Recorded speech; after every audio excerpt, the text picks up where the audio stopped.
In this video, we will put another piece of the puzzle together with the rest of the elements of the edge that you are learning in this mentorship.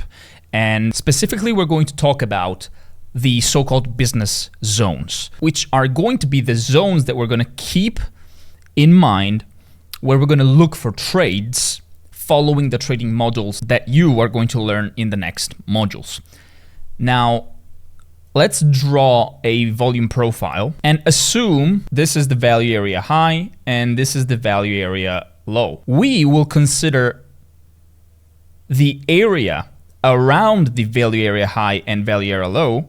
All of that price area, we'll draw a rectangle around of that area as a zone of support and resistance. The same thing we're going to do with the lower one. And what we want to do basically is, if we have a volume profile, let's draw it like this. We want to take the value area high and draw the rectangle until the first level where volume is considerably lower. For example, this part.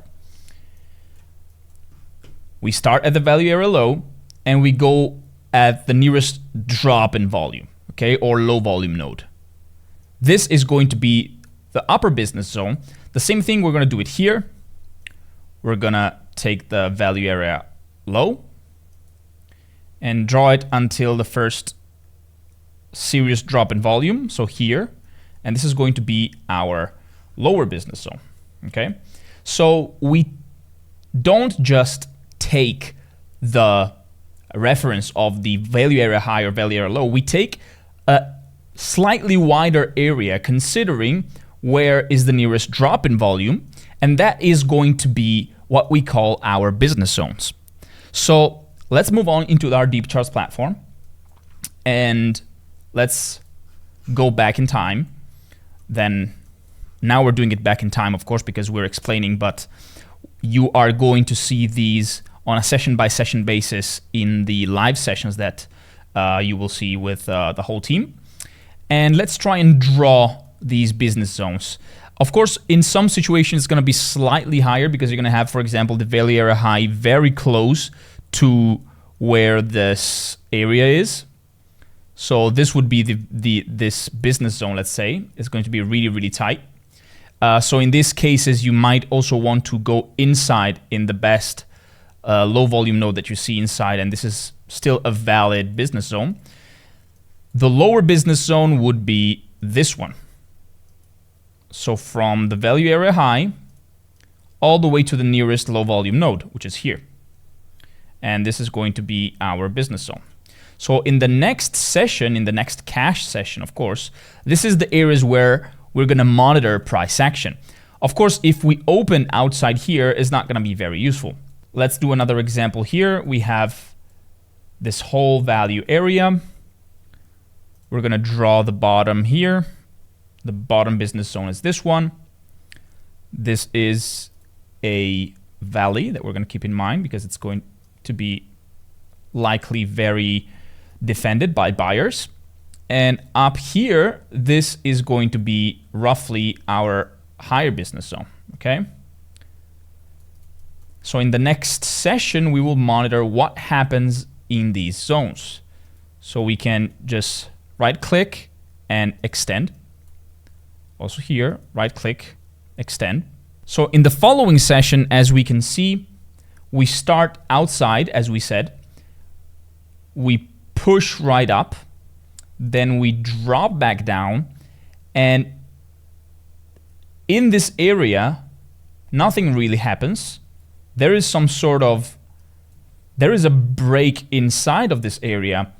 And as soon as a candle closes above here, this is an indication that these prices are really cheap for buyers, and that's where, you know, price pumps up. And this is a fair indication and, let's say, a fair signal to enter a buy trade, since we're, you know, in an uptrend.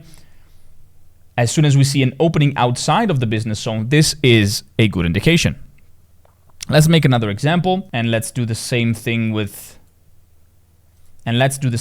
this value area. We're going to take this as the upper business zone. I'm going to extend it. We're going to do the same with this business zone and extend it. And these are going to be the areas that we're going to monitor. So in this session, we open outside of the previous value area. We drop here and we build value and we fight up and above this business zone. So prices bounces back off, then bounces back inside. We build value inside, we reject above, and then we go up again. We use this as support. And we have the first leg, another leg, and then we drop right back in. And here, this part instead is used as resistance until we break everything out. So this is a pivotal zone for all the following sessions. Now let's do the same with this session. This is the value area. This is where it ends. And this is our business zone. So we're gonna do right click and extend. And do the same thing above here. In this area, extend it. And in the following cash session here, these are the most important areas. We start our session inside of the previous value area. We push all the way through this area, and that's where we get a rejection all the way to the other side. Where we get a rejection all the way to the other side, try and bounce back a couple times. Eventually break and close back in. So these are going to be the areas where we're gonna look for trades mostly, whether for bouncing back from those areas or breaking out of those areas or re-breaking in from those areas. Now go into the charts, open your Deep Charts platform, go into the past with the volume profile and start drawing these zones.